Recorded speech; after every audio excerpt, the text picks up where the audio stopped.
90%?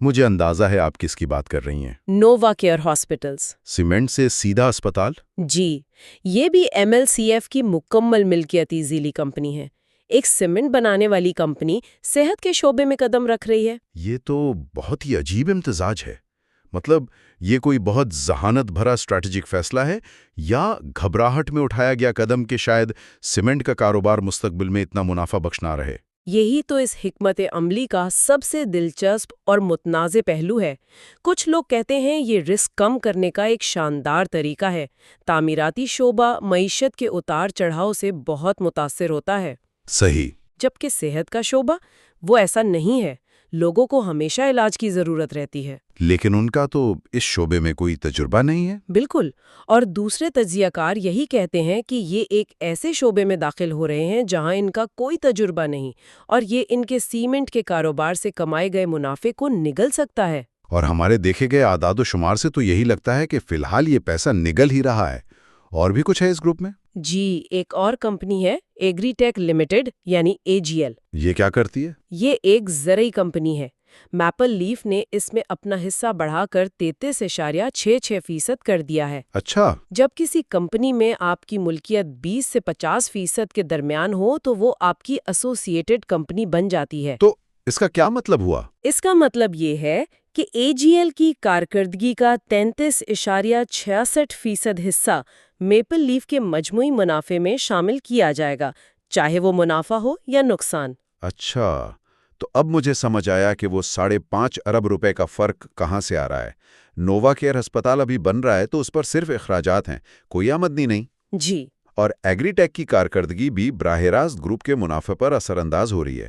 بالکل، تو جب کوئی MLCF کا شیئر خریدتا ہے تو وہ صرف سیمنٹ پر نہیں بلکہ ایک پاور پلانٹ، ایک زیر تعمیر ہسپتال اور ایک زرعی کمپنی کے مستقبل پر داؤ لگا رہا ہوتا ہے۔ اور یہ تصویر پہلے سے کہیں زیادہ پیچیدہ اور پرخطرہ ہے۔ جی بالکل۔ ٹھیک ہے، یہ تو بہت دلچسپ ہے۔ اب ہم نے منافع کا معمہ تو حل کر لیا، لیکن صرف منافع دیکھنا تو کسی کمپنی کی صحت جانچنے کا ادھورا طریقہ ہے۔ آپ بالکل درست کہہ رہے ہیں۔ کسی بھی کمپنی کی مالی صحت کو سمجھنے کے لیے ایک مکمل فائنینشل چیک اپ کی ضرورت ہوتی ہے۔ Financial check up? جی، اسے 3 حصوں میں تقسیم کیا جا سکتا ہے جو کمپنی کی 3 اہم مالیاتی سٹیٹمنٹ سے ظاہر ہوتے ہیں۔ چلیں اس چیک اپ کو شروع کرتے ہیں۔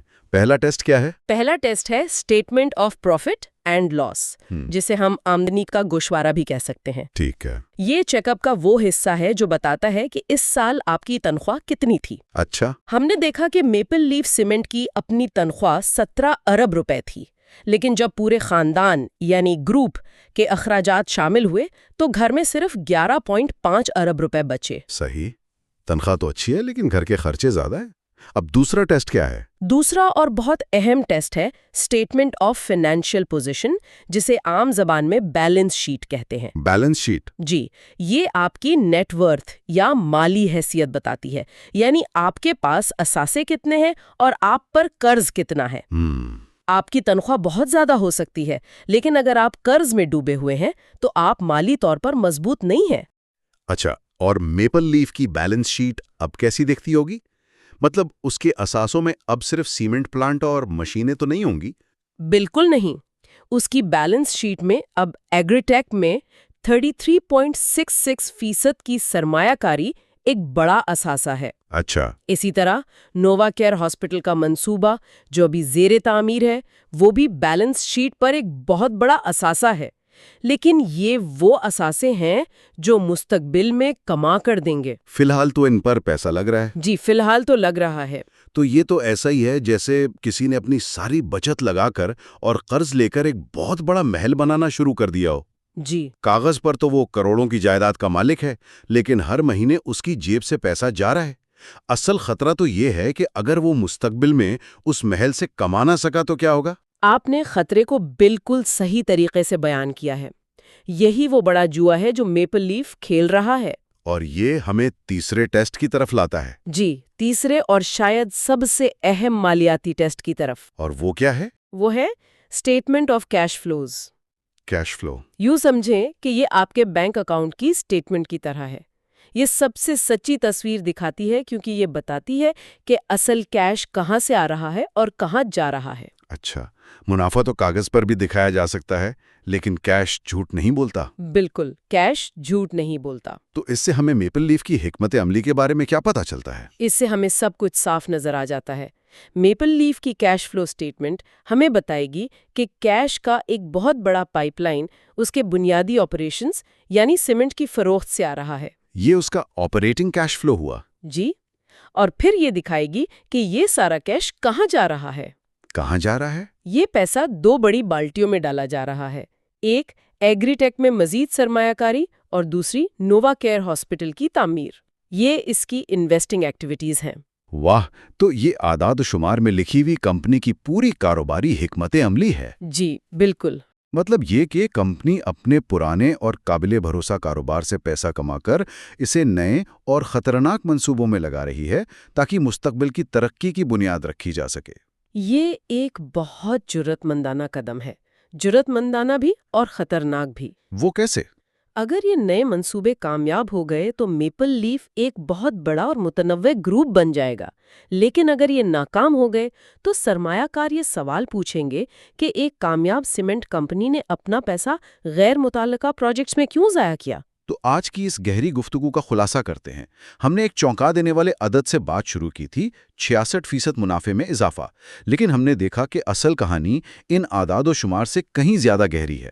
بالکل، اصل کہانی ایک روایتی سیمنٹ کمپنی کی ایک متنوع گروپ میں تبدیل ہونے کی ہے۔ یہ کہانی ہے رسک لینے کی، اپنے بنیادی کاروبار سے باہر نکل کر نئے میدانوں میں قسمت آزمانے۔ اور ہم نے یہ بھی سیکھا کہ کسی کمپنی کی مکمل صحت کو سمجھنے کے لیے صرف منافع کا ایک عدد دیکھنا کافی نہیں۔ جی نہیں، ہمیں اس کا پورا مالیاتی چیک اپ کرنا پڑتا ہے، پروفٹ اینڈ لاسز کی تنخواہ دیکھنی پڑتی ہے، بیلنس شیٹ سے اس کی مالی حیثیت جانچنی پڑتی ہے، اور سب سے اہم کیش فلو سٹیٹمنٹ سے یہ دیکھنا پڑتا ہے کہ اصلی پیسہ کہاں سے آ رہا اور کہاں جا رہا ہے۔ یہ تینوں مل کر ہی ایک مکمل اور سچی تصویر پیش کرتے ہیں، اور میپل لیف کے معاملے میں یہ تصویر ہمیں اس کے مستقبل کی سمت کا واضح اشارہ دے رہی ہے۔ اس گفتگو کو ختم کرنے سے پہلے ایک آخری سوچ۔ میپل لیف سیمنٹ، جو پاکستان کی ایک پرانی اور بڑی صنعتی کمپنی ہے، وہ صحت اور زراعت جیسے بالکل مختلف شعبوں میں سرمایہ کاری کر رہی ہے۔ یہ پاکستان کی بڑی صنعتی کمپنیوں کے مستقبل کے بارے میں کیا اشارہ دیتا ہے؟ یہ ایک بہت اہم سوال ہے۔ کیا یہ ایک نیا ٹرینڈ ہے؟ کیا ہم مستقبل میں دیکھیں گے کہ ٹیکسٹائل، چینی یا آٹو سیکٹر کی بڑی کمپنیاں بھی اپنے بنیادی کاروبار سے باہر نکل کر ٹیکنالوجی یا تعلیم جیسے شعبوں میں سرمایہ کاری کر رہی ہیں؟ اور ایک سرمایہ کار کے لیے اس کا کیا مطلب ہے؟ بالکل، کیا وہ ایک مستحکم بورنگ کمپنی میں سرمایہ کاری کر رہا ہے یا ایک ایسے پرخطرہ متنوع گروپ میں جس کا مستقبل کچھ بھی ہو سکتا ہے؟ یہ وہ سوالات ہیں جن پر آنے والے وقت میں بہت کچھ منحصر ہوگا۔